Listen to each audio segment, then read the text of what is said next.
So I'm in the barbershop the other day, and just like any black barbershop that I know, there's a salon aspect to it. So it's like half barbershop, half salon. And of course, there's women in there coming in to get their son's haircut or even get their haircut. Told you. What did I tell you? Didn't I? And so I'm in the barbershop, and of course, in the barbershop, at least in the black barbershop, we talk and we have the conversations about life and aliens and dating and marriage, whatever we talking about. And so we having a conversation, and I say, you know, as far as dating goes, you get who you are at the time you are, I think. That's energetically just how it works. And of course, more so the women were like, no, that's not true. Because I keep getting these guys, and they were just lamenting how that's not true, and just removing themselves from any accountability for why they met people and it didn't work out, or they didn't enjoy that dating experience. And then so I asked him, I said, why do you not think that's true? You know, and of course, one of the women speaks up. She goes, well, because every man I keep dating, he's selfish. I keep getting these selfish men who only care about themselves. And the women that were there, it's probably about 6 or 7 women. It's a busy day in the barbershop. This is like last month, because the reason why I thought about this is because I need a haircut now. But anyway, they all kind of like, yeah, we keep getting these selfish guys, and they cheat because they only think about it with their dick. And they're just going on and going on. And so as I'm listening, I say, okay, cool. So what do you think a good man is, or what's the perfect man for you? And they all start talking, and they all say the same thing, and they all agree. They go, oh, I want a provider. Because that's the buzzword people use, the word provider. They use like that biblical term or concept, but so I say, okay, what's a provider to you? And the same lady speaks up. She becomes like the voice of this pack of women, or a group of women. I don't want any women to come and say he called us a pack. So because then how the goalpost gets moved and people gaslight or they deflect. So these group of women, she becomes like the speaker of the house. Didn't I tell you? 'Cause I told you. And she goes, well, a provider is, he takes care of the bills. I don't have to worry about nothing. The only thing I have to worry about is sitting to the house and just being a woman and being a lady. And granted, I understand, because it's a sentiment that we all have. So there it is. So there it is. It's the sentiment, especially with women. They have this savior complex. They want a guy to come in and alleviate them of any stress or heavy lifting. But life doesn't work like that. There'll always be something that's hard about life. There's no soft life in that regard, at least how it has been described. That's another buzzword, soft life. But anyway, so I'm listening to them, and they're saying all these things a man needs to be, and all of these things kind of align with the man doing all the heavy lifting, being able to maneuver and navigate around them emotionally, even if it's irrational, or if it's just a one-sided emotion where they're not considering anybody else's emotions. A man's supposed to be able to deal with that as a man. He's supposed to pay all the bills. He's supposed to know exactly what to say and know exactly what to do in any situation. And that's the general senses of the speaker of the group. And all the group women are like, yes, and they're elaborating, yes, that's exactly. And men just don't know how to be men no more, like my dad. And they start going into like personal attack, what these conversations become, which is what I didn't intend for that to be when we were having the conversation, but we're here now. And so as they're talking, so I said, so let me ask you this.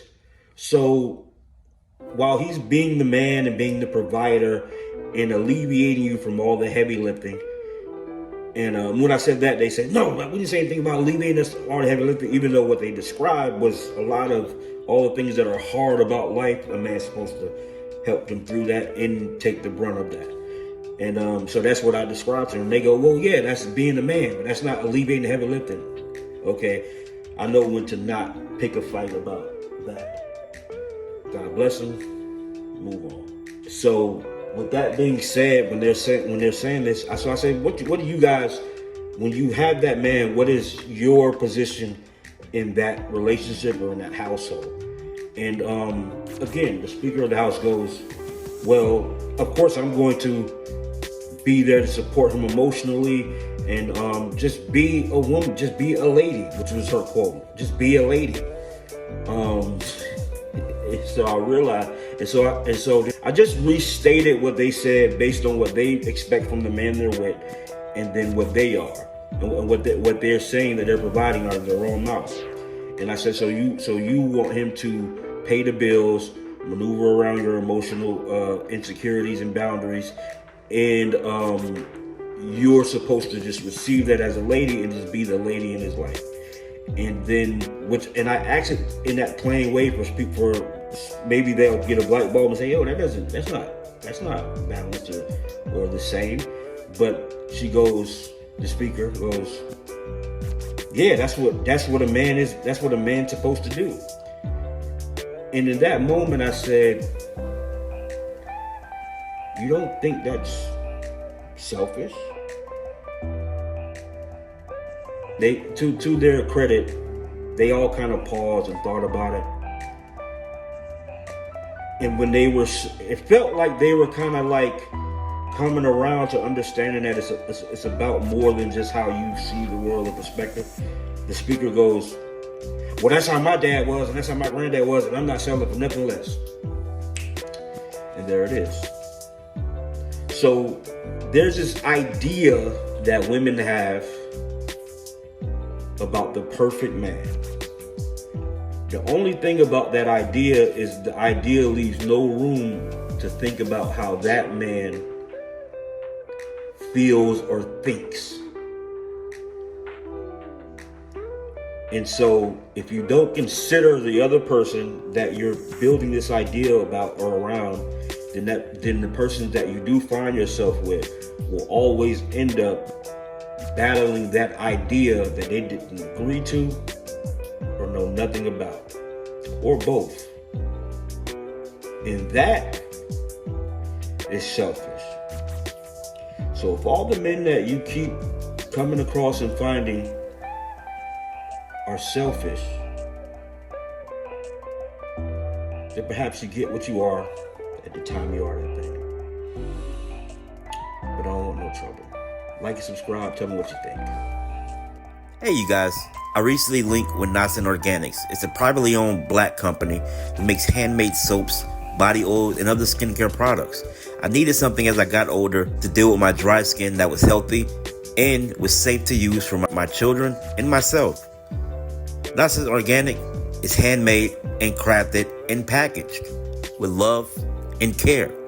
All the ingredients are natural, you can use and even eat. I wouldn't recommend eating. It isn't for dinner. But if you can't put it in your body, you shouldn't put it on your body.